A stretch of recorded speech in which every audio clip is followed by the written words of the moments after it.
سب کے لیے روشنی روشنی سب کے لیے۔ بسم اللہ الرحمن الرحیم۔ السلام علیکم ناظرین، آپ کا خیر مقدم ہے۔ آج بھی ہم توہمات کے موضوع پر، یہ توہم پرستی ہے، اسلام اس کو رد کرتا ہے۔ کل بھی ہم نے اس پہ بات کی تھی، اور ظاہر ہے ہم یقین کی منزلوں سے نکل کر گمان کے گمراہ رستوں میں بھٹک چکے ہیں، اور ظاہر ہے خیر اللہ نہ کرے اس کو ہم بھٹکا ہوا تو نہیں کہوں گا، لیکن بہرحال کچھ ذرا سے اپنے راستے سے ہٹ گئے، جس کی وجہ سے ہمیں نقصانات کا بھی سامنا ہے، اور بہت ساری یہ بے یقینی ہے جو اللہ رب العزت کی بارگاہ سے ہمیں دور کر دے دی، اس کی رحمت سے ہمیں دور کر دے دی۔ اس پہ ہم بات کریں گے، لیکن اس وقت جو صورتحال موجودہ اور سیلاب زدگان کی جو چاروں اطراف سے مدد کی جا رہی ہے، اور ان لوگوں کو جا کر افواج پاکستان کے مسلح نوجوان وہاں جا کر ان کی مدد کر رہے ہیں، ان کی حفاظت فرما رہے ہیں، اور دیگر کئی تنظیمیں جس میں احساس ٹرسٹ ہے، خواجہ غریب نواز ویلفیئر ٹرسٹ روشن مثال بنے ہوئے ہیں، ان کی مدد کے لیے وہاں موجود ہیں۔ بلوچستان، سندھ اور ایسے تمام تر جنوبی پنجاب وغیرہ کے علاقے جو زیر آب آ چکے ہیں، فصلیں تباہ ہو گئی ہیں، لوگوں کے گھر بہہ گئے ہیں، بہت برے حالات ہیں۔ دعا کریں اللہ تعالیٰ ان کو بہترین نعم البدل عطا فرمائے۔ میں چاہتا ہوں کہ مفتی محمد سہیل رضا امجدی صاحب آج تشریف فرما ہیں، پروفیسر ڈاکٹر محمد احمد قادری صاحب انتہائی قداور ترین شخصیات ہیں ملک و ملت کی، ہم سب ان پہ ناز کرتے ہیں۔ میں چاہتا ہوں دنیا بھر میں ان کے چاہنے والے، ان کے فالوورز انہیں دیکھیں گے تو یقیناً گفتگو کے آغاز سے پہلے مفتی صاحب یہ آپ کا کیمرہ ہے، پیغام دیں۔ بسم اللہ الرحمن الرحیم، صلی اللہ علیہ وآلہ واصحابہ وبارک وسلم۔ میں سب سے پہلے یہ کہنا چاہوں گا کہ ہم آرام سے سو رہے ہوتے ہیں، لیکن جب کوئی اللہ تعالیٰ کی طرف سے آزمائش آتی ہے، کوئی ایسی نشانی ظاہر ہوتی ہے، تو بحیثیت قوم، بحیثیت مسلمان ہم جاگ جاتے ہیں۔ تو یہ بھی وہ وقت ہے کہ ہمیں جاگ جانا چاہیے۔ اس وقت بارش جو نعمت ہے، ظاہر ہے کہ اتنی زیادہ برسی ہے کہ ہم زحمت کا شکار ہو چکے ہیں، اور اس وقت پورے ملک پاکستان میں ایک المیہ جنم لے رہا ہے، یعنی ہزارہ افراد لقمہ اجل بن چکے ہیں، لاکھوں افراد، ہزارہ خاندان گھروں سے بے آسرا ہو چکے ہیں، ان کے پاس پہننے کو لباس نہیں، کھانے کو غذائیں نہیں، پینے کو پانی نہیں۔ آج ہم الحمدللہ کچھ بھی ہے آرام سے ہیں، 2 وقت کا کھانا مل رہا ہے، اپنے گھروں میں ہیں۔ تو مسلمان کہیں پر بھی ہو، وہ کسی مسلمان پر، کسی انسان پر تکلیف برداشت نہیں کر سکتا۔ تو یہ وقت سونے کا نہیں، یہ وقت جاگنے کا ہے، یہ وقت صبر کرنے کا ہے، یہ وقت استقامت کا ہے، اور یہ وقت جو ہے اپنے ہم قوم مسلمان بھائیوں اور بہنوں کی مدد کا ہے۔ تو میں سمجھتا ہوں کہ ARY شروع سے، چاہے 2005 کا زلزلہ ہو، چاہے 2010 کا سیلاب ہو، جب بھی وقت آیا ہے تو ARY ایک ادارے کی صورت میں اور ایک یوں سمجھ لیں آرگنائزیشن کی صورت میں یک جان یک قلب ہو کر اس نے اپنے ہم وطنوں کی ہمیشہ مدد کی ہے، اور اس وقت بھی جو کر رہے ہیں قابل ستائش ہیں۔ تو ARY کے ذریعے اس نے ہمیشہ احساس کیا ہے، کبھی احساس کے ذریعے، کبھی خواجہ غریب نواز ٹرسٹ کے ذریعے ہمیشہ اپنے ہم وطنوں کی آواز بنا ہے۔ تو آئیے اس کے ساتھ احساس کیجئے اور اپنے مسلمان بھائیوں کی، بہنوں کی، اپنے ہم وطنوں کی مدد میں کوشاں ہو جائیں، اور یہی وہ وقت ہے۔ ہم آج مدد کریں گے تو یہ قوم انشاءاللہ کھڑی ہو جائے گی، اور ہم سب اسٹینڈ کر جائیں گے۔ بالکل ٹھیک ہے مفتی صاحب، بہت شکریہ، نوازش، اور انشاءاللہ یہ پیغام آپ کو سوشل میڈیا پر بھی مفتی محمد سہیل رضا امجدی صاحب کا آپ کو میسر آئے گا، اور مجھے امید ہے کہ انشاءاللہ آپ کے پیغام پر عالم اسلام لبیک کہتا ہوا سیلاب زدگان کی انڈیویجول کیپیسٹی میں یا آن دی ادر ہینڈ کسی تھرڈ پارٹی کے ذریعے اگر آپ وہاں تک ان کی مدد پہنچا سکتے ہیں تو ضرور پہنچائیے۔ بریک کے بعد انشاءاللہ آپ سے ملاقات ہوتی ہے۔ خوش آمدید ناظرین، آپ کا خیر مقدم ہے۔ اسلام میں توہم پرستی کا رد ہے، اسلام اسے پسند نہیں فرماتا۔ اسلام آپ کو یقین کی منزل پر لا کے کھڑا کرتا ہے۔ یقین وہی جو توکلت علی اللہ والی منزل ہے، وہ توکل جو پرندوں کو اپنے رب پہ ہوا کرتا ہے۔ جب وہ گھر سے نکلتے ہیں تو وہ یہ نہیں جانتے کہ ہمیں رزق ملے گا کہاں سے، لیکن وہ یہ جانتے ہیں کہ ہمیں رزق ملے گا۔ وہ جس نے ہمیں پیدا کیا، جس نے ہمیں تخلیق فرمایا، جس نے ہمیں بنایا، وہ ہمارے رزق کا بھی خیال رکھتا ہے اور وہ بہترین رازق ہے۔ آج توہم پرستی اس نیج پہ پہنچ چکی ہے کہ میرا رزق فلاں نے روک دیا، میری نوکری فلاں کی وجہ سے نہیں ہوتی، میرے جو رشتے الگ ہوئے ٹوٹ گئے، میری طلاق ہوئی، اس کے ذمہ دار فلاں لوگ ہیں۔ گو کہ ہمیں آؤٹ سورسز کی طرف بھی نگاہ رکھنی چاہیے، احتیاطی تدابیر بھی کرنی چاہیے، لیکن توکل اس ذات پہ ہونا چاہیے، کیونکہ کوئی نقصان اس کی اجازت کے بغیر زندگی میں داخل نہیں ہوتا، اور کوئی بھی فائدہ اگر وہ نہ دینا چاہے تو کائنات مل کے بھی آپ کو فائدہ نہیں پہنچا سکتی۔ یہ یقین کامل ہوتا ہے ایک بندہ مومن کا، چاہے وہ مرد ہو یا عورت۔ میں جناب پروفیسر ڈاکٹر محمد احمد قادری صاحب سے درخواست گزار ہوں کہ سیلاب زدگان کے لیے آپ پورے عالم اسلام سے ماشاءاللہ around the globe cross the board لوگ آپ کو دیکھتے ہیں، آپ کو جانتے ہیں، آپ سے محبت کرتے ہیں، اور آپ نے ماشاءاللہ دنیا بھر میں اپنے پرستار چھوڑے ہیں، تو انہی پرستاروں کو اور مومنین مومنات کو پیغام دیجئے۔ مسلمانان عالم اس وقت افسردہ ہیں کہ بہت سارے لوگ اس وقت سیلاب کے ریلے میں بہہ کر رہ گئے۔ السلام علیکم ورحمۃ اللہ تعالیٰ وبرکاتہ۔ اپنے تمام بہن بھائیوں کی خدمت میں عرض کروں گا کہ ہمارے ایمان کو مختلف طریقوں سے جانچا جاتا ہے، اور سب سے نازک وقت وہ ہوتا ہے کہ جب اللہ سے پیار کرنے والے لوگ کسی مشکل میں ہوں اور اللہ اس کے نبی سے پیار کرنے والے لوگوں کے پاس وسائل ہوں، تو وہ وسائل کیسے ان تک پہنچائیں۔ اور اپنے گھروں سے جب آپ نکلیں تو یہ سوچ کر نکلیں کہ مجھے ان لوگوں کی طرف جانا ہے جو لوگ خیر کی طرف جانے کے لیے راستے ہموار کر رہے ہیں۔ مراد ARY کا یہ نیٹ ورک جو 100% علماء کرام اور آبرو رکھنے والے لوگ، معاشرے کے پاکیزہ ذہن کے لوگ اس کا حصہ ہیں، وہ سب مل کر مدد کر رہے ہیں ان لوگوں کی کہ جو امانتدار بن کر وہاں تک امانتیں پہنچا رہے ہیں۔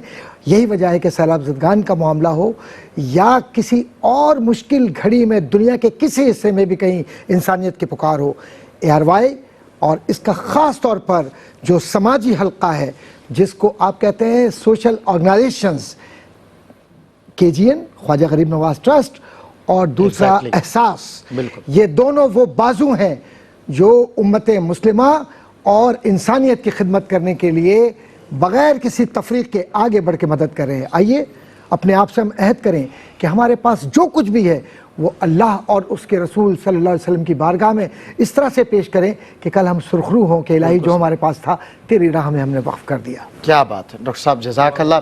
مفتی محمد سہیل رضا امجدی صاحب، مجھے امید ہے کہ ڈاکٹر صاحب آپ دونوں حضرات، ظاہر ہے دنیا میں آپ کا بڑا احترام ہے اور میں خود آپ حضرات کی بہت تکریم کرتا ہوں۔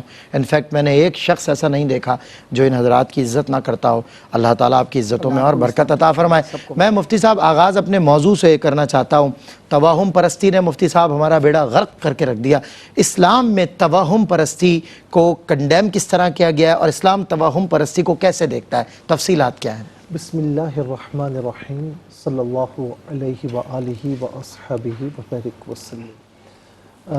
اتفاق یہ ہے کہ پچھلے جو ہفتے موضوع چلا ہے، ٹاپک چلا ہے، وہ خود پسندی تھا۔ وہ اب توہم یعنی پسند ایک بندہ اچھا نہیں ہوتا مگر اور اپنے آپ کو اچھا سمجھتا ہے۔ او ہو اچھا، توہم پرستی میں کیا ہے کہ کوئی چیز نہیں ہے اور آپ اسے موجود سمجھ رہے ہیں، یعنی غائب چیز کو آپ حاضر سمجھ رہے ہیں۔ ہاں، اور حاضر سے اگنور کر رہے ہیں، ہاں، جو چیز ریل میں موجود ہے اسے اگنور کر رہے ہیں، اور جو نہیں ہے اس سے آپ اپنے وہم میں سمجھ رہے ہیں کہ یہ چیز ہے۔ بتائیے۔ اس کی کئی مثالیں ہیں نا۔ آپ اندھیرے میں بیٹھے ہوئے ہیں اور آپ کو لگ رہا ہے کہ کوئی چیز روم میں موجود ہے، تو کچھ لمحات کے بعد وہ چیز نہیں، لیکن آپ کو محسوس ہو رہا ہے کہ وہ چیز آپ کے پاس ہے، ٹھیک ہے نا؟ اچھا، اب اگر ہم اس کو دیکھیں میڈیکل سائنس کے اعتبار سے، تو میڈیکل سائنس نے، میں نے پچھلی مرتبہ بھی کہا تھا کہ خود پسندی کو بھی ایک بیماری کہا گیا ہے۔ صحیح۔ تو یہ توہم پرستی کو بھی ایک بیماری ڈکلیئر کیا گیا ہے۔ اچھا، اس کی یوں سمجھ لیں کہ بعض اوقات یعنی آسٹرو کے اعتبار سے اور بعض اوقات نیورو کے اعتبار سے، یعنی اعصابی کمزوری ہو یا رگیں کمزور ہوں، تو اس صورت میں میڈیکل سائنس یہ کہتی ہے کہ بندہ وہم کی طرف چلا جاتا ہے، جو چیز نہیں ہوتی وہ اس کی یعنی یوں سمجھتے ہیں کہ وہم و خیال میں آتی رہتی ہیں۔ آپ نے کئی لوگوں کو دیکھا ہوگا کہ آپ کے سامنے وہ ہاتھ دھو کر آئیں گے اور دوبارہ ہاتھ دھونے کے لیے جائیں گے. وہمی ہوتے ہیں. آپ کہیں گے کیا ہوا یار وہ ہاتھ صحیح یہ نا یہ جگہ رہ گئی تھی, تھوڑی سی رہ گئی تھی. میں نے ایسے لوگ بھی دیکھے کہ میرے سامنے صحیح وضو کیا ہے تو کہتے ہیں ہم نے صحیح وضو نہیں کیا ہے.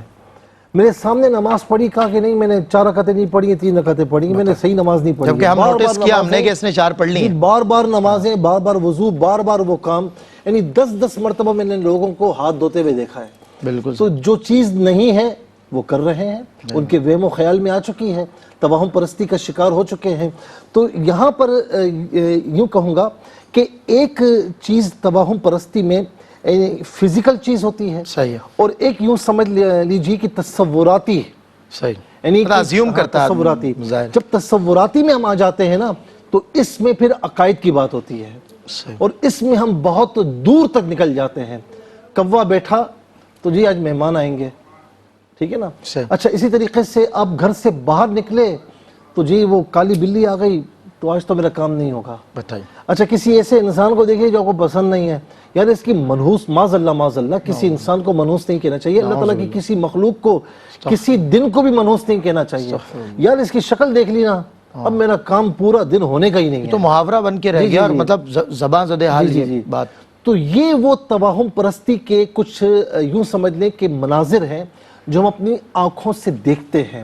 کسی کو منحوس سمجھنا, کسی چیز کو, کسی دن کو, کسی ٹائم کو, کسی وقت کو, کسی لمحے کو, یا کسی بھی مخلوق کو منحوس سمجھنا, یہ توہم پرستی کا شکار جو بندہ ہوتا ہے نا, وہی یہ سارے اعمال, سارے افعال کر رہا ہوتا ہے. اور قرآن کریم میں اور احادیث کریمہ میں اس کی بہت سختی سے تردید کی گئی ہے. کیوں کہ یہی چیز ہمیں دین سے ہٹاتی ہے. یعنی اللہ رب العالمین فرماتا ہے کہ توکل علی اللہ, آپ اللہ پر توکل کریں.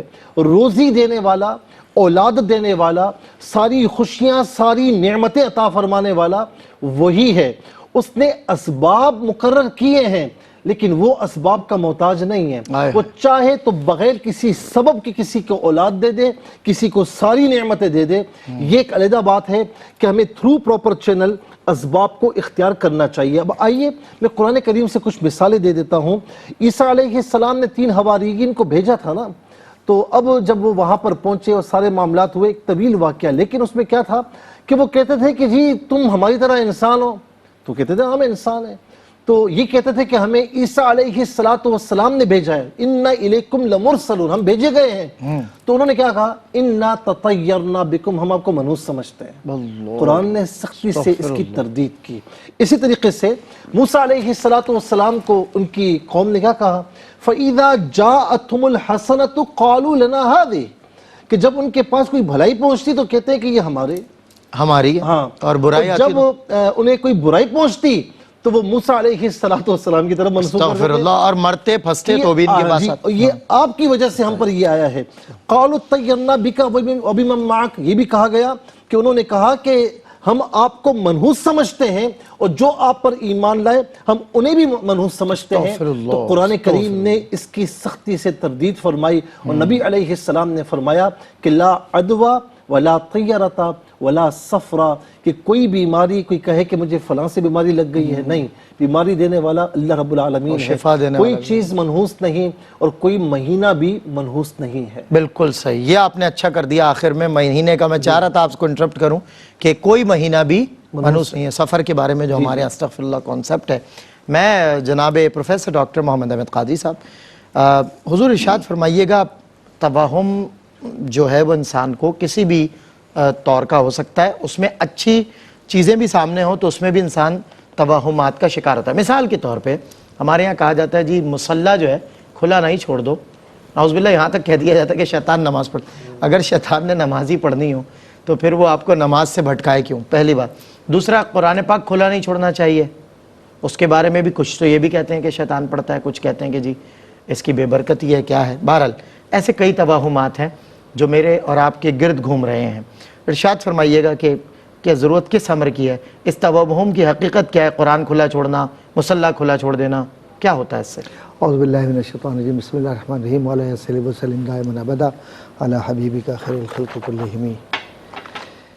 بعد حمد و صلوات کے میں یہ عرض کرنا چاہوں گا کہ برادر محترم حضرت علامہ امجدی صاحب دامت برکاتہم العالیہ ماشاءاللہ ہمیشہ ہی بہت ہی خوبصورت پیرائے میں گفتگو فرماتے ہیں، اور جس طرف آپ نے اشارہ کیا ہے اور جس بیماری کی طرف اشارہ کیا ہے، اصل میں انگریزی میں ایک اصطلاح استعمال ہوتی ہے. اس کو تھوڑا سا ڈیفائن کریں آپ. جی میں یہ عرض کرنا چاہتا کہ آپ نے چونکہ بات تو کر دی ہے اور اسی بات کو میں ایکسپرٹ آپ ہیں. تو نہیں حضور میں کچھ بھی نہیں ہوں، صرف اس کے اندر جو اشارہ ہے وہ ایلوژن کا لفظ استعمال کرتے ہیں psychology میں. بالکل ٹھیک، بالکل. تو ایلوژن کا جو لفظ استعمال ہوتا ہے سائیکالوجی میں، اصل میں یہ وہی بیماری ہے کہ جس میں حقیقت سے دور انسان سوچ رہا ہوتا ہے اور اس کے اندر وہ بلی کو شیر سمجھ رہا ہوتا ہے. کیا بس اچھی مثال دی آپ نے. اور وہ بلی چونکہ شیر بن کر آ گئی تو اب اس سے خوف بھی وہ شیر کی طرح ہی ہوتا ہے. صحیح. اب کتنا ہی آپ اس کو کہہ لیں کہ بھائی یہ نہیں، لیکن اس کے ذہن کے اندر تو حضور نے جو بلی کو شیر سمجھ کر خوفزدہ معاشرہ تھا اس کو یہ بتلایا کہ یہ بلی ہے، یہ شیر ہے، معاشرہ یہ ہے،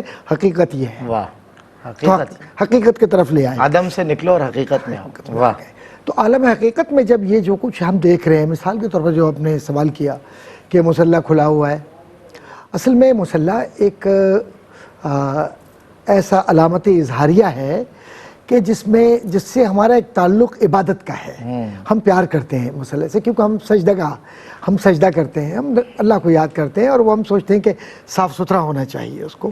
تو اب اگر اس کو کھلا چھوڑ دیتے ہیں تو کھلا چھوڑنے کے بعد اس کی بے حرمتی محسوس کرتے ہیں، تو اس لیے کہتے ہیں کہ نہیں، نماز پڑھ لیے نا، اب اس کو صاف کر کے جھٹک کے لپیٹ کے رکھ دو. صحیح. تو اس اعتبار سے اب وہ لوگوں نے اس میں لگا دیا کہ اس میں شیطان کھڑا ہو جاتا ہے، نماز پڑھ لیتا ہے. ہم تو کہتے ہیں کہ شیطان اگر وہ ہو سکتا تھا مسلمان تو پھر تو چھوڑنا چاہیے مصلی کھلے. کیا خیال ہے؟ پھر تو معاملات جو ہے نا وہ کچھ اور تھے. تو جب وہ اس وقت نہیں ہوا تو اب وہ مصلی پہ کیا کرے گا؟ صحیح بات. تو مصلی جو ہے یہ مومنین کے لیے ہے، تو وہ صاف ستھرا ہے، تو صاف ستھرا رکھیں. اچھا، قرآن کریم چونکہ اس کے لیے کہا گیا ہے کہ اسے کوئی ناپاک نہ چھوئے، وَلَا يَمَسُّهُ إِلَّا الْمُطَهَّرُونَ، تو پاکیزہ ہے نا. تو اب پاکیزگی کا عنصر کیا ہے کہ قرآن کریم بہت سی جگہوں پر لوگ پڑھتے ہیں، ہوا بھی چل رہی ہوگی، کپڑے بھی اڑ رہے ہوں گے، کہیں سے گر رہے ہوں گے، پتے بھی اڑ رہے ہوں گے، اور گرد و غبار بھی ہوگا. تو اس احترام کی وجہ سے بزرگوں نے کہا کہ قرآن کریم جب تم نے پڑھ لیا تو اب اس کو پڑھ کر اسے جزدان میں رکھ دو احترام کے ساتھ، نہ کہ یہ کہ تم نے قرآن کھلا چھوڑا ہوا ہے، صفحے الٹ رہے ہیں، صفحے پھٹ جائیں، خراب ہو جائیں، شہید ہو جائیں، تو اور آپ جو ہے اپنے وہ دوسرے کام کر رہے ہیں. تو یہ بے حرمتی ہے. قرآن کریم سے محبت کا تقاضا یہ ہے کہ پڑھ لیا، اب آپ اس کے بعد اس کو آپ ادب کے ساتھ رکھیے اور اس جگہ رکھ دیجئے جہاں رکھنا ہے اس کو، یا بند کر کے رحل میں رکھ دیجئے. تو یہ اصل میں معاملات ہیں ادب کے. لیکن ہمارے یہاں تو اب یہ ہو گیا ہے کہ بے ادبی کا کیا عالم ہو گیا ہے. ایک طرف تو ادب کا یہ سلیقہ سکھلایا بڑوں نے، تو اب اس کے اندر توہمات اگر کوئی لے آتا ہے تو وہ تو بالکل ہی عجیب سا معاملہ ہے. لیکن خانہ کعبہ میں جا کر اپنی آنکھوں سے میں نے بھی دیکھا اور احباب نے بھی دیکھا ہوگا، ہم اتنی بے احتیاطی کرتے ہیں کہ سامنے خانہ کعبہ ہے اور ہم بالکل پیر لمبے کر کے ان کی طرف بیٹھے ہوئے ہیں، یا قرآن کریم وہاں پر موجود ہے، بے احتیاطی سے ایسا سو رہے ہیں کہ قرآن کریم میں نے اپنی آنکھوں سے دیکھا، نعوذ باللہ من ذالک، کہ پیر اس طرف ہے. ہمیں ان چیزوں کا اس لیے خیال کرنا ہے کہ جس شے کو آپ پیار کرتے ہیں پھر اس کی آپ توہین نہیں کرتے، اس کو تو گلے لگاتے ہیں، پیار کرتے ہیں اس سے. بالکل صحیح. کیا بات، بہت اچھی بات. اور دیکھیں ظاہر ہے ہم اس کی تکریم بجا لاتے ہیں، وہ کھلا بھی ہوا ہو تو ہمیں دیکھ کر پیار آنا چاہیے کہ ہمارے خالق کا کلام ہے اور ہم اس کی تکریم بجا لاتے ہیں. اچھی بات ڈاکٹر صاحب نے فرمائی. محمود صاحب قبلہ، یہ بھی کہا جاتا ہے کہ نعوذ باللہ بڑا خطرناک قسم کا ایک توہم ہے، اور خیر آپ بتائیں گے اس کی حقیقت کیا.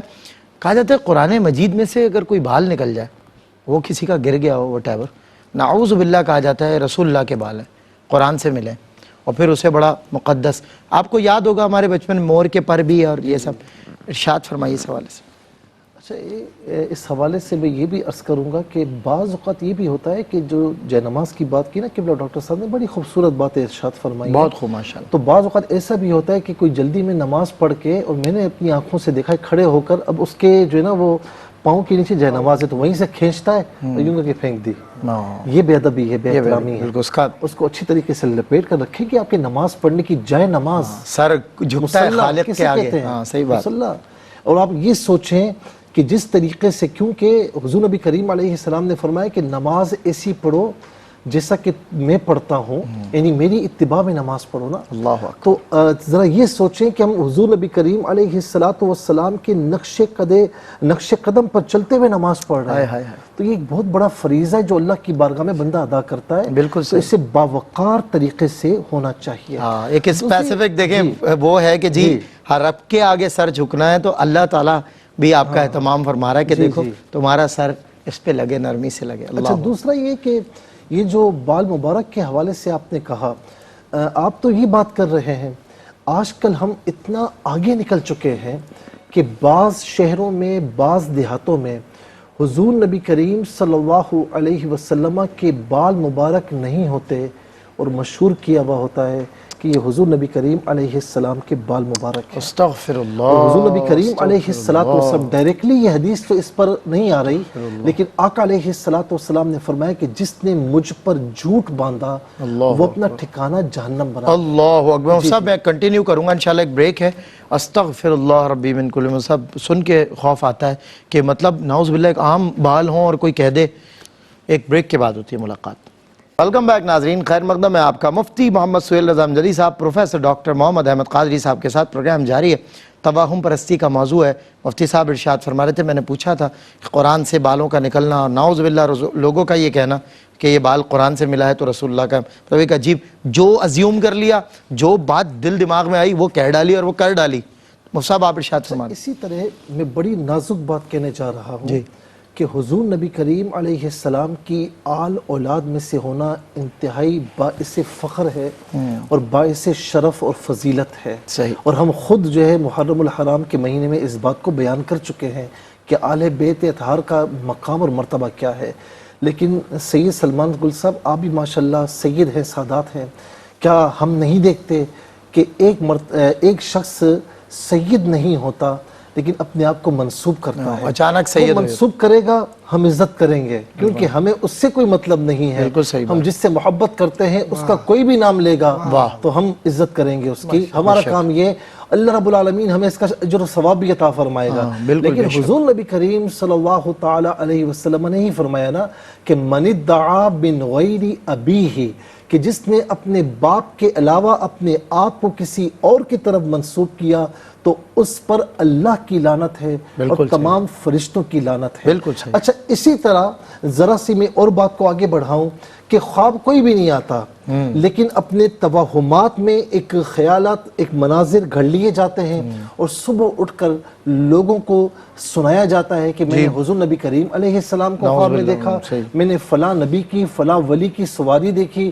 یہ تمام کے تمام توہمات ہیں، اس کے علاوہ کچھ نہیں۔ میں ایک بات کہتا ہوں کہ جس کو حضور نبی کریم علیہ السلام کی زیارت ہوتی ہے نا، وہ اپنی زبان سے کچھ نہیں کہتا، اس کا چہرہ اس کی آنکھیں اور اس کے اعمال گواہی دے رہے ہوتے ہیں کہ یہ ہو نہیں سکتا کہ اس کو حضور نبی کریم علیہ السلام کا دیدار نہ ہوا۔ اچھا صاحب ایک منٹ آپ کی شامل کروں گا، کلام بالا ہوتا ہے۔ میں ایک ایسے شخص کو، ایک ایسے نوجوان کو جانتا ہوں کہ جس کو لوگ برسوں سے کثرت درود کا عادی دیکھ رہے ہیں صبح مسا، اور اس کی آنکھیں اور اس کا چہرہ گواہی دیتا ہے اس کے پورے خاندان میں، اس کے پورے علاقے میں اتنا روشن چہرہ، وہ کبھی زبان سے نہیں کہے گا، وہ کبھی نہیں کہتا، لیکن یہ لوگ یہ تیقن میں ہیں کہ اس کو زیارت ہوتی ہے۔ اچھا، اسی طرح جی چاند پر نقش نالے پاک آ رہا ہے، جی صحیح ہے نا۔ اچھا، میں ایک مرتبہ کسی اور ملک میں تھا، مجھے گھر سے فون آیا کہ وہ جی دیکھیں بڑا مشہور ہو رہا ہے، تو دیکھیں حضور نبی کریم صلی اللہ تعالی علیہ وسلم کے نقش نالے پاک یا آپ کے قدمین شریفین یا آپ کے نالین شریفین، چاند کی کوئی مناسبت ہی نہیں ہے۔ اللہ اکبر۔ میرے آقا علیہ السلام کے قدمین شریفین، میں سمجھتا ہوں کہ ہر چیز الگ ہے، لیکن میرے آقا علیہ السلام کے نال پاک کی بات ہی کچھ اور ہے۔ کسی کی یہ خواہش رہی ہے کہ سر پہ مل جائے نقش نالین حضور، پھر کہیں گے ہاں تاجدار ہم بھی ہیں۔ کسی نے کہا ہے کہ چاند سر پہ رکھنا، مگر نالین کا ہر کوئی خواہش نہیں۔ یہ ہے کہ یہ چیزیں میرے آقا علیہ السلام کی فضیلت، یعنی فضیلت ان چیزوں کی محتاج نہیں ہے۔ اچھا، بعد میں پھر کہا جاتا ہے نہیں جی وہ نقش نالے پاک نہیں تھا، وہ کچھ اور تھا۔ اچھا، اسی طریقے سے پنجاب کے نواح میں کچھ عرصہ پہلے یعنی اتنا بڑا نشان اور مشہور ہو گیا کہ حضور نبی کریم علیہ السلام کے نالے پاک کے نشانات ہیں۔ بعد میں جب ساری چیزیں او بھائی لوگ آ رہے ہیں، پیسہ پھینک رہے ہیں وہاں پر، پیسہ دے رہے ہیں، آتے جاؤ ڈالتے جاؤ، آتے جاؤ ڈالتے جاؤ، یہ ایک بہانہ ہوتا توہم ہے۔ ہے۔ بعد میں پتہ چلا کہ ایک بڑی دیگ وہاں پر رکھی گئی تھی اور اس کی وجہ سے وہ نشان وہاں پڑ گیا تھا۔ بتائیے۔ تو کیا ہوتا ہے کہ اس طریقے سے ڈیمیج کیا جاتا ہے دین اسلام کو۔ جی۔ تو میرا دین اسلام ان چیزوں کا محتاج نہیں ہے۔ کیا بات اسی طریقے سے حضور نبی کریم علیہ السلام کے بال مبارک کہ قرآن کریم میں جب آپ نیا قرآن کریم پبلیشر سے خرید کر آتے ہیں اس وقت کیوں نہیں ہوتا؟ صحیح بات ہے۔ اچھا، پڑھتے ہوئے آپ کے بال گر گئے، کسی کے بال گر گئے اور آپ نے حضور نبی کریم علیہ السلام کی طرف منسوب کر لیے تاکہ لوگ کہیں کہ بھائی اس پر تو خاص فضل و کرم ہے، تو یہ بالکل یوں سمجھ لیں کہ یہ دین سے دور کرنے والی بات ہے، بلکہ یہ بدعت سیئہ ہے۔ بالکل کہ جو چیز دین میں نہیں ہے تم آپ اسے اسے دین میں داخل کر رہے کرتے ہیں۔ ہو۔ لیکن حضور نبی کریم علیہ السلام کی جو اصلی منہ مبارک ہے، میں سمجھتا ہوں کہ جس کے پاس ہے تو کونین کا خزانہ اس کے پاس ہے۔ اور آخری بات یہ کہوں گا کہ جہاں پر ہم منہ مبارک کی بات کرتے ہیں، بعض جگہوں پر نا مولا علی کے، اصحاب کرام کے، پھر غوث اعظم کے، پھر خواجہ صاحب کے بات بڑھتے بڑھتے بڑھتے بڑھتے آج کے لوگوں کی طرف آ گئی ہے۔ کل ہم آپ مریں گے تو ہمارے بھی 2-3 چاہنے والے جو ہے نا وہ بال لے کر آ جائیں گے۔ تو یہ نہیں ہونا چاہیے۔ منہ مبارک دیکھیں، سب کے منہ مبارک کے، سب کے بال مبارکہ کی مطلب ان کا ادب و احترام ہے، لیکن منہ مبارک کی جو خصوصیت ہے وہ حضور نبی کریم صلی اللہ علیہ وسلم کے ساتھ وسلم۔ بے شک بے شک، سبحان اللہ۔ میں پروفیسر ڈاکٹر محمد احمد قادری صاحب سے ابھی آپ نے جیسے ارشاد فرمایا کہ وہ اس طرح نشان، تو اکثر میں نے لوگوں کو دیکھیں، یہاں صرف صوبہ پنجاب کی بات نہیں ہوگی، ہر صوبے اور ہر خطے میں ایسے لوگ ہمیں ملتے ہیں، ہر گام ملتے ہیں جو کہتے ہیں جی ہم پہ حاضریاں ہوتی ہیں اور ہم پہ تو بزرگوں کی سواریاں آتی ہیں، زیادہ تر عورتوں پر۔ جی زیادہ تر عورتوں پر۔ یہ بات صحیح ہے کہ جی میں تو وہ فرشتوں کا ہاتھ، اور ذرا سی کوئی بات ہو کہ جی وہ آپ نے کہا تھا وہ بات صحیح ہو گئی تو ایک دم عجیب سی مسکراہٹ کے ساتھ کہ شکر ہے اللہ کا کرم ہے، وہ تو آپ کو پتہ ہی ہے مجھ پہ تو فرشتے بھی گھوڑے پر سوار ہو جاتے ہیں۔ ہاں، کون سے ولی کا آپ ذکر کریں گے جن کا مجھ پہ ہاتھ نہیں ہے، اور کون سے بزرگ کی سواری نہیں ہے جو نہیں آتی مجھ پر اور میں جو ہے اس میں سوار نہیں ہوئی یا سوار نہیں ہوا۔ خیر مرد بھی کہیں نہ کہیں ہیں، تو اس حوالے سے آپ ارشاد فرمائیں ڈاکٹر صاحب۔ میں کیا ارشاد فرماؤں؟ اصل میں ارشاد فرمانے کے لیے تو وہ لوگ کافی ہیں جو اپنے قد کو بڑھانے کے لیے جھوٹی روایات گھڑتے ہیں، بتائیے۔ فضول قسم کی قصے کہانیاں سناتے ہیں لوگوں کو، اور جاہل عقیدہ، بہت سارے لوگ کمزور عقیدے کے لوگ اور بیچارے سادہ سے لوگ ہیں اور کچھ جہل کے عقائد لے کر زندگی کے اندر چل رہے ہیں، وہ سب ذریعہ معاش کا ایسا حصہ بن گئے ہیں لوگوں کا کہ وہ چندے بھی جمع کر رہے ہوتے ہیں ایسے لوگوں کے لیے، اور بڑے بڑے کھانے بھی پک رہے ہوتے ہیں، اعزازات اور اکرامات کی محافل بھی سج رہی ہوتی ہیں، لیکن حقیقت حال کیا ہے اس کو ذرا سا آپ دیکھیے۔ آیا سواری کی کوئی حیثیت ہے شرعی اعتبار سے، اور سواری کی کوئی حیثیت ہے روحانی اعتبار سے؟ اس کو سمجھنے کی ضرورت ہے۔ تو بات یہ، جس ولی کامل کا اکثر و بیشتر کہتے ہیں فلاں بزرگ کی سواری جناب اس خاتون پہ آ گئی، بتائیے۔ میں ایک بنیادی سوال کرتا ہوں، جن بزرگ کا بھی نام لیا جا رہا ہے یقیناً وہ بزرگ اس لیے بزرگ یا ولی اللہ بنے کہ انہوں نے پوری زندگی شریعت کی تابعداری و اطاعت کی۔ صحیح ہو۔ تو یہ کیسے ہو سکتا ہے کہ وصال کے بعد ان کی روح کسی غیر عورت پر آ کر سواری کی صورت میں یا اس کے جسم کو اپنے لیے وقف کرے اور اس پر سے یعنی نعوذ باللہ من ذالک پورے جسم کو قبضے کی صورت میں لے کر اور اپنے گفتگو اس کے ذریعے کرے؟ کیسے ہو سکتا ہے؟ صحیح بات، بالکل صحیح۔ جس بزرگ نے ہاتھ نہیں ملایا، جس خلاف شرع عمل وہ کریں جنہوں نے زندگی بھر باشرع گزاری ہو۔ جو چیز حرام ہے وہ حرام ہے۔ ڈاکٹر صاحب، یہ ان عورتوں کے ساتھ ہوتا ہے، اب تفصیل میں جائے نا تو یا تو ان کی شادیاں نہیں ہو رہی، جی ہاں، یا شوہر پریشان کرتا ہے، بالکل صحیح، یا ہر طرف سے پریشان ہے تو یہ بات گھڑ لیتی ہیں۔ جی حضرت یہ ہے۔ اب یہ کیا کرتے یہ ہیں کہ اب جناب وہ آ گئے، آنے کے بعد اب انہوں نے بولنا شروع کر دیا تو میں یہ ہوں، میں فلاں بزرگ ہوں، اب یہ ہو جائے گا وہ ہو جائے گا۔ اب جو بہت سارے لوگ ہیں کمزور عقیدے کے یا اس طرح کے لوگ، ایسے لوگوں کو یہ چاہیے کہ اصل جو حیات بزرگان دین ہیں ان کی محفلوں میں جائیں جو شریعت کے پابند ہو۔ بزرگان دین سے مراد شریعت کے پابند ہو، اور بعض لوگ اپنے آپ کو شریعت کا پابند نہیں سمجھتے، نہ شریعت کا مکلف سمجھتے ہیں، بس وہی سمجھتے ہیں کہ ہم بزرگ ہیں، وہ بزرگ ہو ہی نہیں سکتا جو شریعت کا پابند نہ ہو۔ جی بالکل صحیح کہہ رہے ہیں، شریعت بنیاد ہے۔ ایسے ہی کچھ شریر جنات جسموں پر آ جاتے ہیں اور اس پر غوث گوالیاری رحمۃ اللہ تعالیٰ علیہ نے بھی لکھا، اعلیٰ حضرت نے بھی لکھا، اور بھی بہت سارے بزرگوں نے لکھا، تفصیلات میں جانا نہیں چاہوں گا۔ ان کے حلق کی آواز بدل جاتی ہے، پہلی پہچان یہ ہوتی ہے، نرخرا بدلتا ہے، آنکھیں بدلتی ہے، طاقت بدلتی ہے، وہ عورت نہیں رہتی، وہ مردوں سے زیادہ طاقتور ہو جاتی ہے، لیکن وہ شریر جنات ہوتے ہیں۔ اور اس پر بھی یہ میں پوری ذمہ داری سے بات کہہ رہا ہوں کہ کوئی یہ کہے کہ جی میں مسلمان جن ہوں اور اس عورت پہ آ گیا ہوں، یہ بھی غلط ہے۔ اصل میں وہ مسلمان نہیں ہوتا، مسلمان نہیں ہوتا، اس لیے کہ مسلمان جن شریعت کا پابند ہے جیسے ہم مکلف ہیں۔ تو کہنے کا مقصد یہ کہ وقت چونکہ بہت زیادہ اس میں وہ لگ رہا ہے، مجھے اندازہ نہیں ہے ہمارے پاس ابھی کتنا وقت ہے، کوشش کر رہا ہوں رابطہ ہو جائے ڈائریکٹر صاحب سے کہ اصل بات یہ ہے کہ آپ اور ہم اس بات کا خیال کریں کہ جو بھی صورتحال ہے، خدا را اپنے عقیدوں کو خراب نہ کریں، ایسے علماء کرام کی محافل میں جایا کریں، ایسے بزرگان دین کے ذکر و اذکار کی محافل میں جائیں جہاں شریعت کی تابعداری کے ساتھ تربیت ہو۔ اور اگر ہم ادھر ادھر گئے تو پھر سمجھے اپنے پیسے بھی برباد کر رہے ہیں اور اپنے اعمال بھی برباد کر رہے ہیں۔ صحیح فرمایا آپ نے، ایگزیکٹلی، اور یہی ایک تلخ حقیقت ہے۔ اور اس تلخی کی وجہ سے مفتی صاحب اسی کو تھوڑا سا سیکنڈ کریں۔ اسی کو کروں گا کیونکہ ڈاکٹر صاحب نے ماشاءاللہ نا ایک مضمون کو کھول دیا ہے ماشاءاللہ۔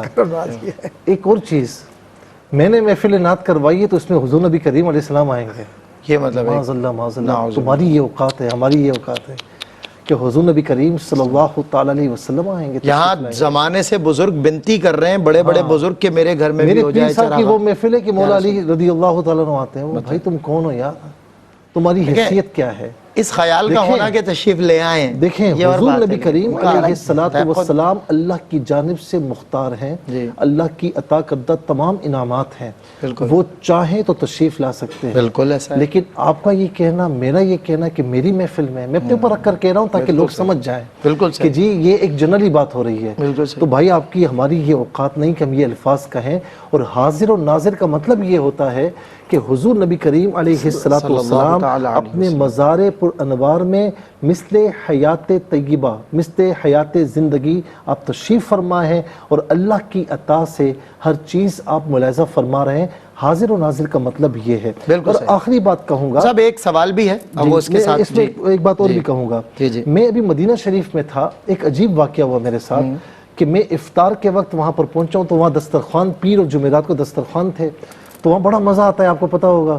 تو روزہ کھولنے کے بعد تھوڑا سا میں آگے گیا، اب میں کھجور وغیرہ ساری چیزیں کھا چکا ہوں نا، اور ظاہر ہے کہ کھجوریں اگر میں نے 4-5 کھا لی ہیں تو ایک حد ہے نا۔ صحیح۔ اب یہاں پر میں پہنچا ہوں تو تھوڑا جہاں چھتریوں کی جگہ ہے، تو وہاں پر ایک صاحب تھے کراچی کے تھے، تو آ کر مجھے انہوں نے کھجور یوں دی، تو میں نے کہا کہ آپ کسی اور کو دے دیں، میں نے کھا لی ہے۔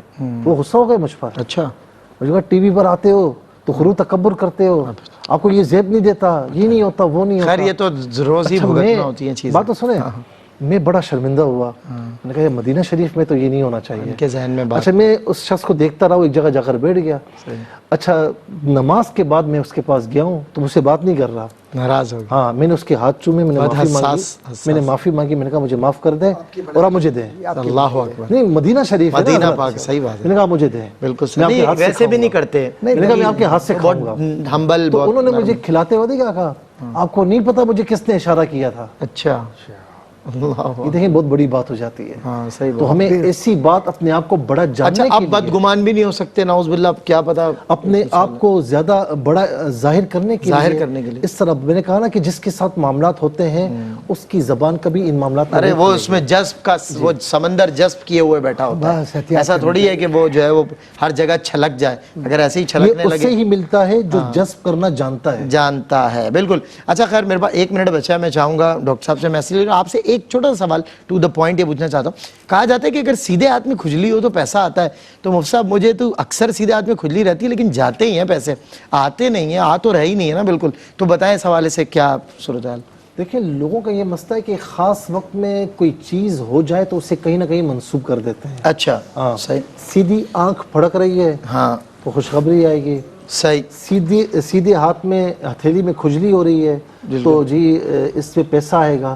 تو یاد رکھیں. اور الٹے ہاتھ میں ہو رہی ہے تو جائے گا. حالانکہ باپو کے الٹے ہاتھ میں رہتی ہے کھجلی مگر ان کے پاس صرف آتے ہیں. اور الٹی آنکھ پھڑ کر رہی ہے تو خدا نہ خاصا کو بری خبر آئے گی. یہی بات. یاد رکھنا کہ اچھی خبر دینا, اچھی چیز عطا فرمانا, بری چیز عطا فرمانا, موت اور زندگی دینا, مال و دولت دینا, رزق روزی دینا, یہ سارے اللہ تعالیٰ کے کام ہیں, کسی اور کے کام نہیں. اتنا ضرور ہے کہ اللہ تعالیٰ اپنے پیارے محبوب علیہ الصلوۃ والسلام کے صدقے میں ہمیں عطا فرماتا ہے کہ خود فرماتے ہیں کہ واللہ یعطی وانما انا قاسم, میں تقسیم کرنے والا ہوں, اللہ تعالیٰ عطا فرمانے والا. بے شک. اور کسی کو خوش کرنے کے لیے کہہ دینا کہ جی اگر ہو ری ہے اور آئے گا پیسہ, میرا خیال یہ بھی درست نہیں. بغیر کسی وجہ کے ایسی مزاحن کہہ دیے, لیکن اسے توہم کا حصہ نہ بنائیں, عقیدے کا حصہ نہ بنائیں. بالکل صحیح. اب اگنوریبل چیز ہے انہیں, بس چلیں کسی ذرائع تفنن کسی کو خوش کر دیا, تمہارے سیدھے ہاتھ میں خارش ہو رہے پیسہ, اب آئے نہ آئے وہ خیر اس کو اگنور کرنا چاہیے. میں ڈاکٹر صاحب میسیج دے دیجئے گا کہ کیا توہم پرستی سے کیسے بچا جائے.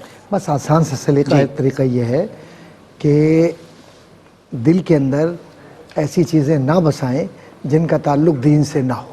بالکل صحیح. بس اتنی سی بات. بالکل زبردست. جی جی جی.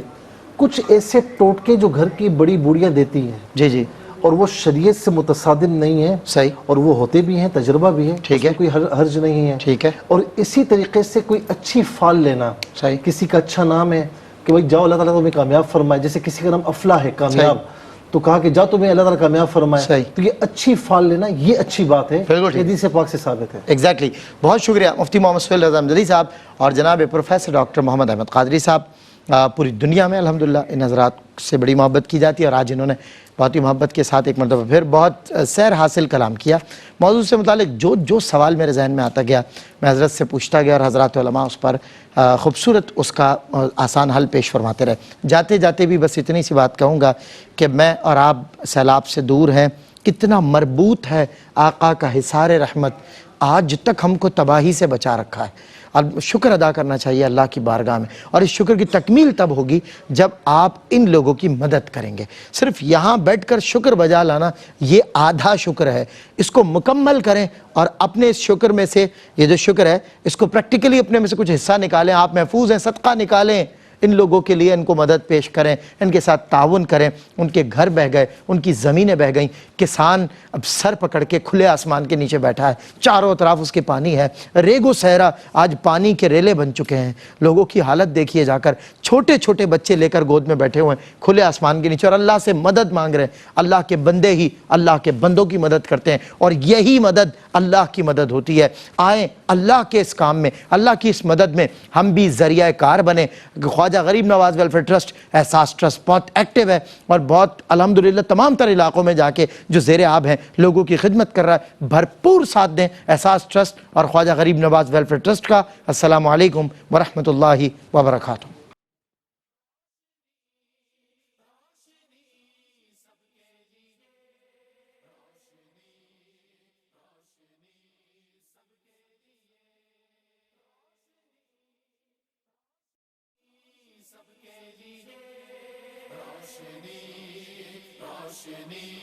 سب کے لیے روشنی, سب کے لیے روشنی, روشنی سب کے لیے.